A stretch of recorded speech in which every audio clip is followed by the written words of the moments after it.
Hello friends, welcome to ICS platform. आज हमारा topic है बिम्स्टेक। क्या होता है बिम्स्टेक और इसमें कितने मेंबर हैं, और अभी जो लेटेस्ट मीटिंग चल रही है सिक्योरिटी चीफ की म्यांमार के अंदर, जो कि हमारे अजीत डोभाल साहब गए हैं, उसमें कौन से डिसीजन ले गए हैं और बिम्स्टेक के अंदर ऐसे कौन कौन से एग्रीमेंट है, क्या ये रीजनल ऑर्गेनाइजेशन सक्सेस है कि नहीं है, ये हम सब जानेंगे। तो लेक्चर स्टार्ट करने से पहले चैनल को सब्सक्राइब और बेल आइकन प्रेस करना ना भूलें। चलो वीडियो स्टार्ट करते हैं। देखो, बिम्स्टेक सबसे पहला क्वेश्चन बनता है कि बिम्स्टेक का फुल फॉर्म क्या है।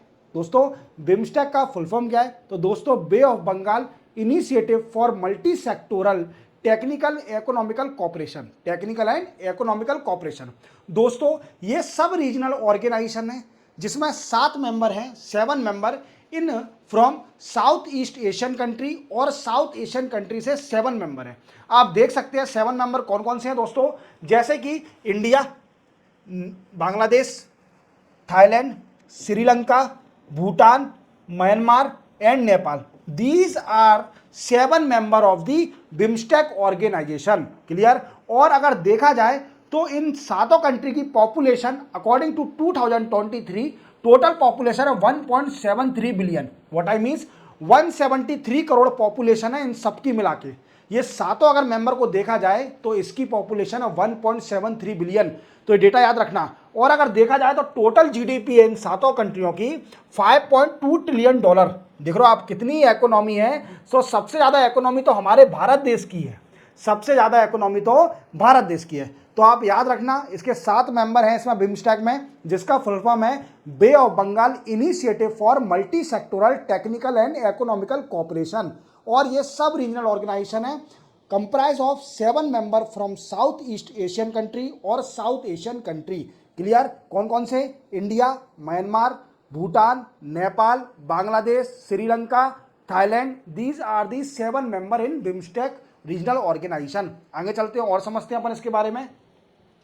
अब हम जानेंगे कि देखो, आपको मेंबर तो मैंने बता दिए, बांग्लादेश, भूटान, इंडिया, म्यांमार, नेपाल, श्रीलंका और थाईलैंड। ये इसके 7 मेंबर हैं, 7 मेंबर। अब हम जानेंगे कि इसका ओरिजिन कैसे हुआ और इसमें कैसे मेंबर जुड़े। देखो, सबसे पहले हम जानते हैं कि इसका ओरिजिन कैसे हुआ। देखो, 1997 में 6 जून को 1997 में एक बैंकॉक में एक मीटिंग हुई। बैंकॉक में एक मीटिंग हुई जिसमें बोला गया कि एक सब रीजनल ऑर्गेनाइजेशन को बनाया जाए। क्या बनाया जाए दोस्तों? एक सब रीजनल ऑर्गेनाइजेशन को बनाया जाए जिसका नाम होगा बिस्टेक। क्या नाम होगा दोस्तों? BISTEC. BISTEC for B for Bangladesh, I for India, S for Sri Lanka और T for Thailand and E C for economical cooperation. आप समझ गए होंगे। पहले इसमें सिर्फ 4 मेंबर थे, दैट इज कॉल्ड, जब इसका ओरिजिन हुआ 1997 में, 6 जून 1997 में, इसमें सिर्फ ओनली 4 मेंबर थे। और एक और बात याद रखना, जो बे ऑफ बंगाल है, बे ऑफ बंगाल में जो भी कंट्रियां टच करती हैं वो सारी इसकी मेंबर है। बे ऑफ बंगाल को जितनी भी कंट्रियां इसकी टच करती हैं, एक्सेप्ट नेपाल एंड भूटान को छोड़ के, वो सारी कंट्रियां इसकी मेंबर है। समझ में आया? श्रीलंका टच करती है, इंडिया टच करती है, बांग्लादेश टच करती है, थाईलैंड टच करती है और म्यांमार टच करती है। But except 2 country, that is called Bhutan और नेपाल। ये 2 कंट्रियां बे ऑफ बंगाल को टच नहीं करती हैं। समझ में आया? जब इसका ओरिजिन हुआ दोस्तों, तो इसमें सिर्फ ओनली 4 मेंबर थे। कौन कौन से? सिर्फ इसको बिस्ट ईसी बोला जाता था। इसको क्या बोला था? BIST EC. मतलब B for Bangladesh, I for India, T for Thailand and BIST for S for Sri Lanka और EC for economical cooperation. Then after दिसंबर 1997 में इसने, म्यांमार ने इसको ज्वाइन किया। म्यांमार कंट्री ने इसको ज्वाइन कर लिया, तो ये बन गया बिम्स्टेक। बिम्स्टेक बन गया और इसको बोलने लगे Bangladesh, India, Myanmar, Sri Lanka, Thailand economical cooperation. तो समझ लो आप कि जून 1997 में 4 कंट्रियों ने एक सब रीजनल ऑर्गेनाइजेशन बनाई जिसको बोला जाता था बिस्टेक। और देन आफ्टर दिसंबर 1997 में म्यांमार ने इसको ज्वाइन कर लिया। देन आफ्टर ये बन गई बिम्स्टेक। समझ में आ रहा है मेरी बात को? देन आफ्टर क्या हुआ दोस्तों कि 1998 में नेपाल जो कंट्री थी इसकी ऑब्जर्वर मेंबर बन गई। ऑब्जर्वर मेंबर बन गई क्योंकि इसको पहले ऑब्जर्वर इसलिए बनाया क्योंकि नेपाल जो कंट्री है वो बे ऑफ बंगाल को नहीं टच करती है। व्हाट आई मीन्स, नेपाल में कोई भी कोस्टल एरिया नहीं है, समुद्र का कोई भी कोस्टल एरिया नहीं है, इसलिए इसको ऑब्जर्वर मेंबर बना लिया नेपाल को, as per the request of Nepal to India. समझ गया मेरी बात को? फिर इसके बाद क्या हुआ, 2004 में नेपाल और भूटान को इसका परमानेंट मेंबर बना लिया दोस्तों। तो 2004 में नेपाल और भूटान को इसका परमानेंट मेंबर बना लिया, फुल मेंबर बना लिया। और बिम्स्टेक का नाम हो गया, पहले क्या था, Bangladesh, India, Myanmar, then after Sri Lanka, Thailand economical cooperation, then after इसका नाम हो गया bay of Bengal initiative for multi sectoral technical and economical cooperation. याद रखोगे आप इसको याद रखोगे। 2004 में नेपाल और भूटान दो कंट्री परमानेंट मेंबर बन गई, तो हो गए 7 मेंबर। याद रखना, जैसे देखिए थाईलैंड का फ्लैग है, ये हमारे बांग्लादेश का फ्लैग है, ये कहाँ का है दोस्तों, म्यांमार का है, ये भूटान का है, ये श्रीलंका का है और ये नेपाल का है। और हमारे देश का झंडा सबसे ऊपर है। इंडिया सबसे बड़ी इसकी मेंबर है, आप जानते हो। सबसे ज़्यादा कंट्रीब्यूशन बिम्स्टेक को सक्सेस में इंडिया ही करती है और फंड भी इंडिया ही देती है बिम्स्टेक में सबसे ज़्यादा। तो इंडिया को मैंने ऊपर रखा है, इंडिया का फ्लैग इनके बराबर नहीं, इंडिया का फ्लैग मैंने ऊपर रखा है। वो हमारे देश की धरोहर है।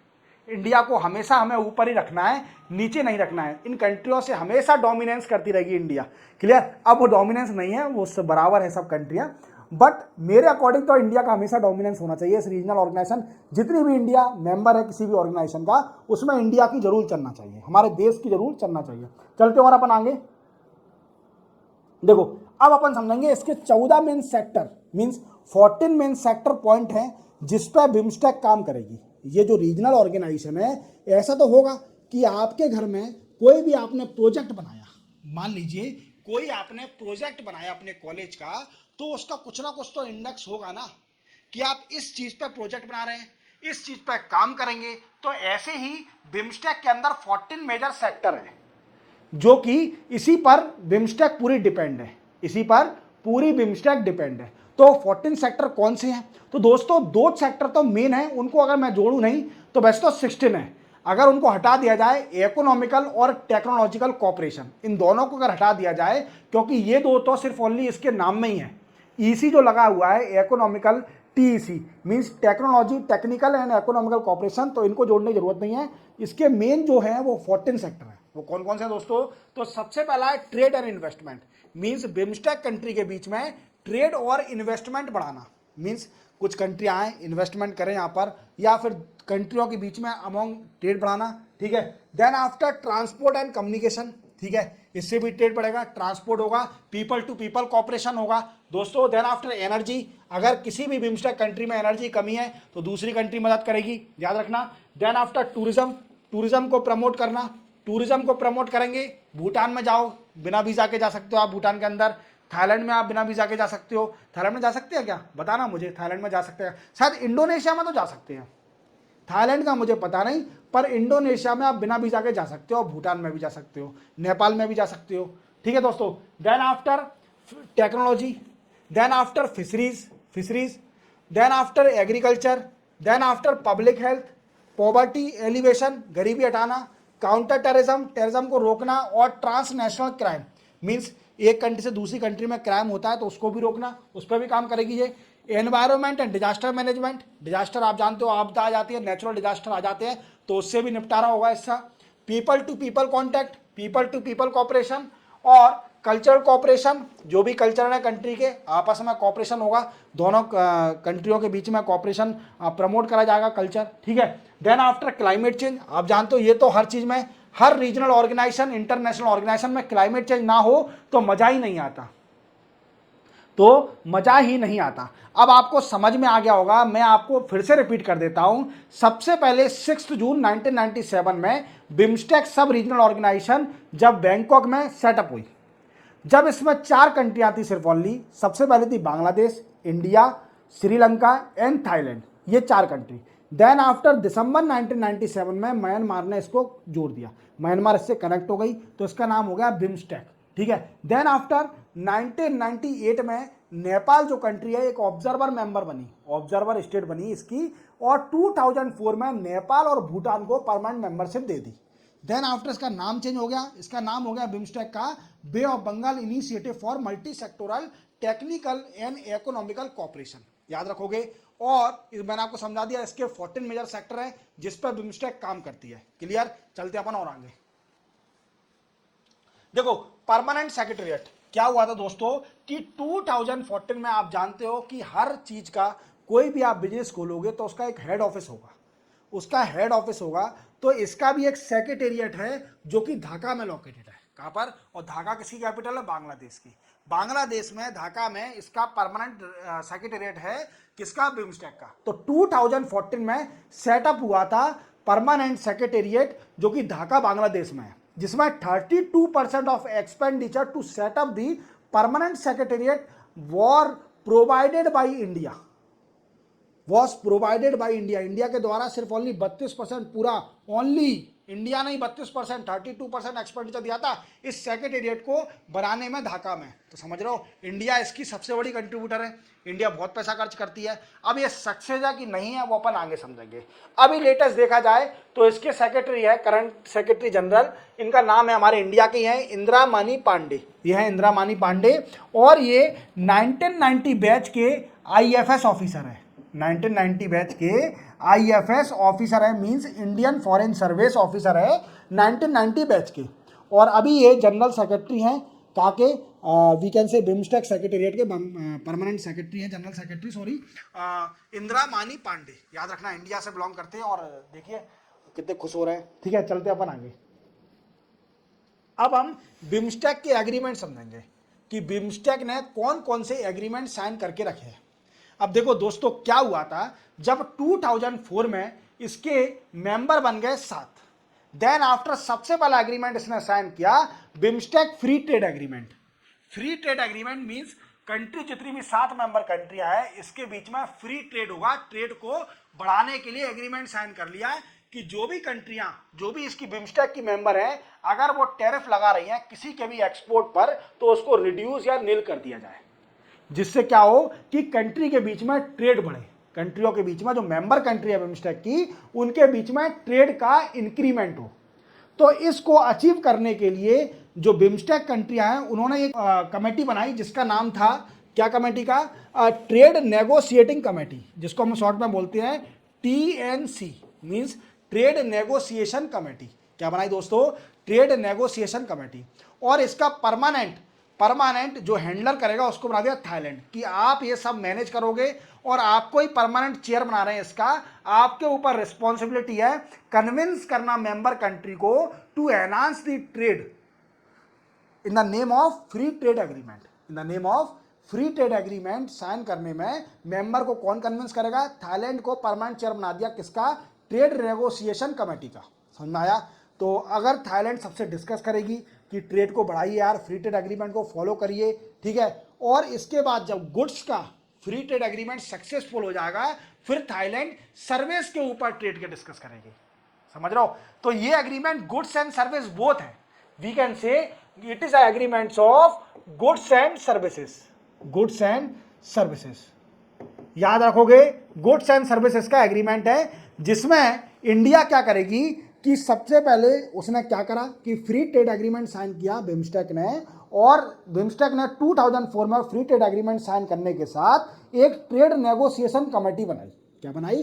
ट्रेड नेगोशिएशन कमेटी, जिसका परमानेंट चेयर बना दिया किसको? थाईलैंड कंट्री को। थाईलैंड कंट्री ही मेंबर कंट्रियों को कन्विंस करेगी कि आप फ्री ट्रेड एग्रीमेंट को जल्दी से जल्दी फॉलो करो और अपने कंट्रियों में इंप्लीमेंट करो, जिससे ये बिम्स्टेक का जो रीजनल ऑर्गेनाइजेशन है ये सक्सेस हो सके, इसके बीच में ट्रेड बढ़ सके। आसियान जैसी कंट्रियां हैं, जो आसियान एक ऑर्गेनाइजेशन है, रीजनल ऑर्गेनाइजेशन, वो कितनी सक्सेस है, ऐसे ही बिम्स्टेक भी सक्सेस हो जाए। तो फ्री ट्रेड एग्रीमेंट को कन्विंस करने के लिए थाईलैंड को परमानेंट चेयर बना दिया इसका। अब थाईलैंड का काम था कि गुड्स एंड सर्विस को कन्विंस करना मेंबर कंट्रियों को, सबसे पहले गुड्स के लिए, देन आफ्टर गुड्स सक्सेस हो जाएगा तो सर्विस के लिए थाईलैंड कन्विंस करेगी। समझ में आ गया पहली बात। अब चलते हैं दूसरे एग्रीमेंट पर। दूसरा एग्रीमेंट था बिम्स्टेक कोस्टल शिपिंग एग्रीमेंट। क्या है दोस्तों? Coastal shipping agreement. क्या है कोस्टल? कोस्टल आप जानते हो, किनारा। क्या है?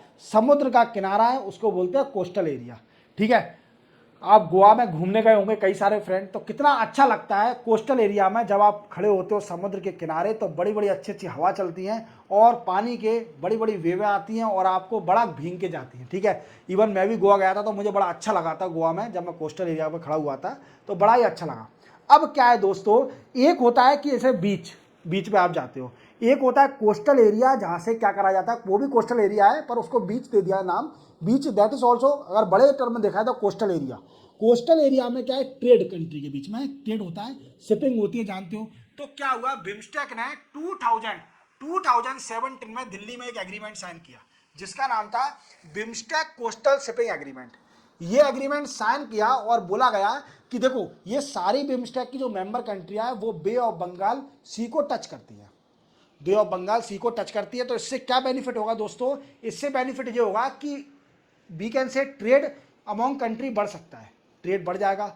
और क्या होगा कि जो शिपिंग की कॉस्ट है वो भी रिड्यूस हो जाएगी, क्योंकि पास ही पास है तो इजीली हो जाएगा। तो बोला गया कि इस एग्रीमेंट में 20 नॉटिकल माइल तक, मीन्स जो भी कंट्री का 20 नॉटिकल माइल, नॉटिकल माइल क्या होता है दोस्तों, मैं कई लेक्चर में बताता हूं कि हम जो ओशियन और सी को मेजर करते हैं डिस्टेंस, उसको बोलते हैं नॉटिकल माइल। क्या बोलते हैं, नॉटिकल माइल। अब दोस्तों क्या हुआ कि 20 नॉटिकल माइल के बीच में ये ट्रेड होगा बिटवीन अमॉन्ग कंट्री के बीच में। समझ में आया मेरी बात को, इस एग्रीमेंट में बोला गया ट्रेड बढ़ाया जाए।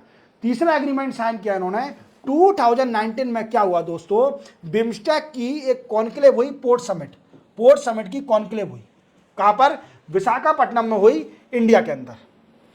क्लियर, विशाखापट्टनम के अंदर एक पोर्ट कॉन्क्लेव हुई, फर्स्ट कॉन्क्लेव 2019 में दोस्तों। ठीक है, अब इसमें क्या हुआ दोस्तों, इसके अंदर बोला गया कि जो कोस्टल एरिया है, मतलब ट्रेड बढ़ाने के लिए ये भी एक एग्रीमेंट था कि पोर्ट के बीच में ट्रेड हो, बिटवीन शिपिंग विपिंग, और यही चक्कर है, strengthen maritime interaction, port lead connectivity और sharing best practice among member country. वही चीज है, ट्रेड को बढ़ाने के लिए ये एग्रीमेंट था। ये भी एग्रीमेंट कॉन्क्लेव पोर्ट एक समिट करी थी, जो कि सबसे पहली समिट 2019 में विशाखापट्टनम इंडिया में हुई थी। ठीक है, और अभी इसकी सेकंड मीटिंग के लिए भी अप्रोच करी जा रही है, जो कि सिक्योरिटी चीफ की मीटिंग चल रही है म्यांमार के अंदर।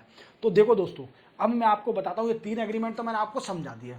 अब इसके ड्रॉबैक क्या है, देखो क्या है, जो बिम्स्टेक ऑर्गेनाइजेशन है, जिसमें सिर्फ ओनली एक इंडिया ही ऐसी कंट्री है जिसकी इकोनॉमी बहुत आगे है इन कंट्रियों से।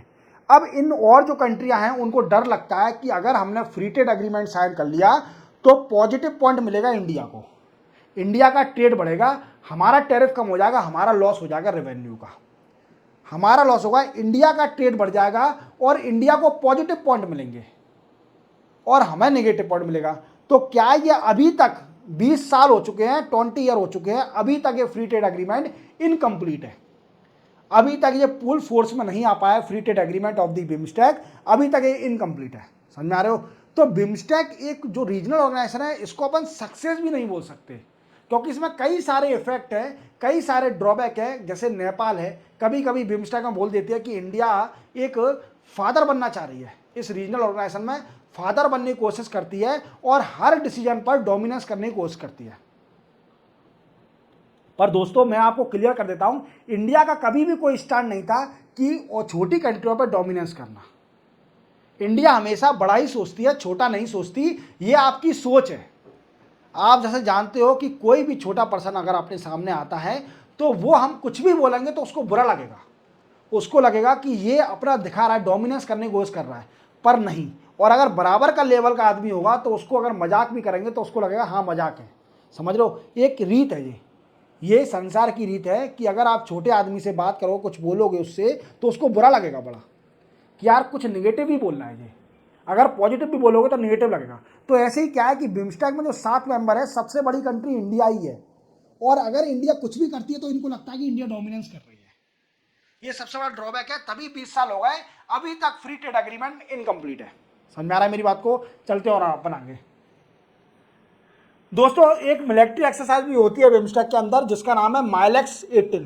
माइलेक्स 18 जो मल्टीनेशनल मिलिट्री एक्सरसाइज है, 7 मेंबर कंट्री, और ये सबसे पहले 2018 में पुणे में हुई थी। कहाँ हुई थी, माइलेक्स 18 ये सबसे पहले पुणे में हुई थी 2018 इंडिया में।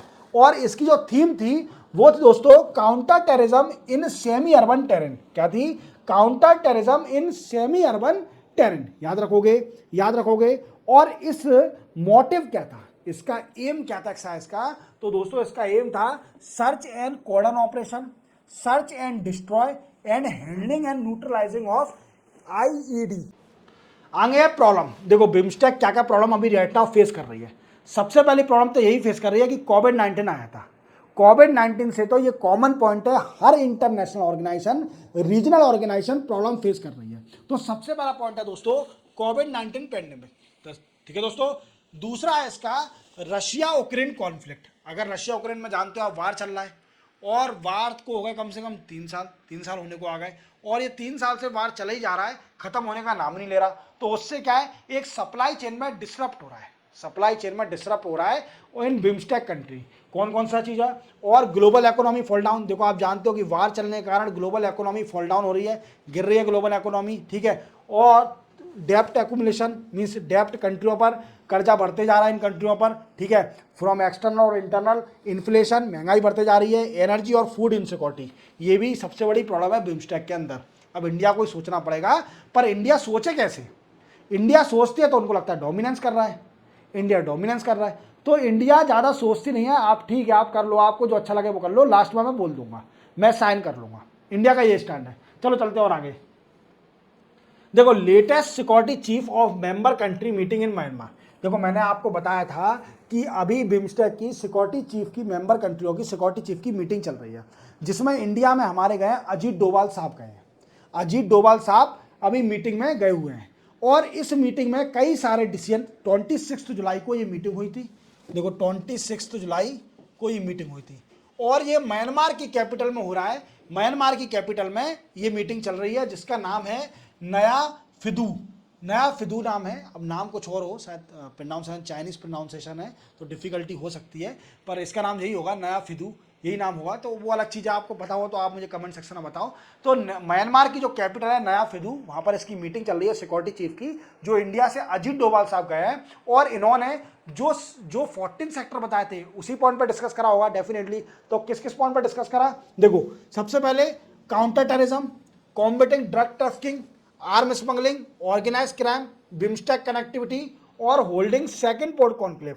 फर्स्ट पोर्ट कॉन्क्लेव कहाँ पर हुई थी दोस्तों, 2019 में हुई थी विशाखापट्टनम में, विशाखापट्टनम में हुई थी इंडिया के अंदर फर्स्ट पोर्ट कॉन्क्लेव। अब अजीत डोभाल साहब कह रहे हैं कि इसकी सेकंड पोर्ट कॉन्क्लेव भी करा जाए, जिससे कनेक्टिविटी बढ़े अमॉन्ग दी बिम्स्टेक मेंबर कंट्री, ठीक है। Next, water security of Himalayan river system. आप पूरा समझ गए होंगे कि इसका मोटिव क्या है, बिम्स्टेक का, इसका ओरिजिन क्या है, और जो अभी लेटेस्ट मीटिंग चल रही है म्यांमार के अंदर सिक्योरिटी चीफ की, उसमें कौन कौन से डिसीजन लिए होंगे। देखो छोटा लेक्चर था, ज़्यादा बड़ा मैंने लेक्चर बनाया नहीं, जिससे आपको बिम्स्टेक इजीली समझ में आ जाए, ठीक है। आप क्लियर, तो चैनल को सब्सक्राइब और बेल आइकन प्रेस करना ना भूलें। मिलते हैं हम नए टॉपिक के साथ मंडे को या ट्यूसडे को, तब तक के लिए जय हिंद।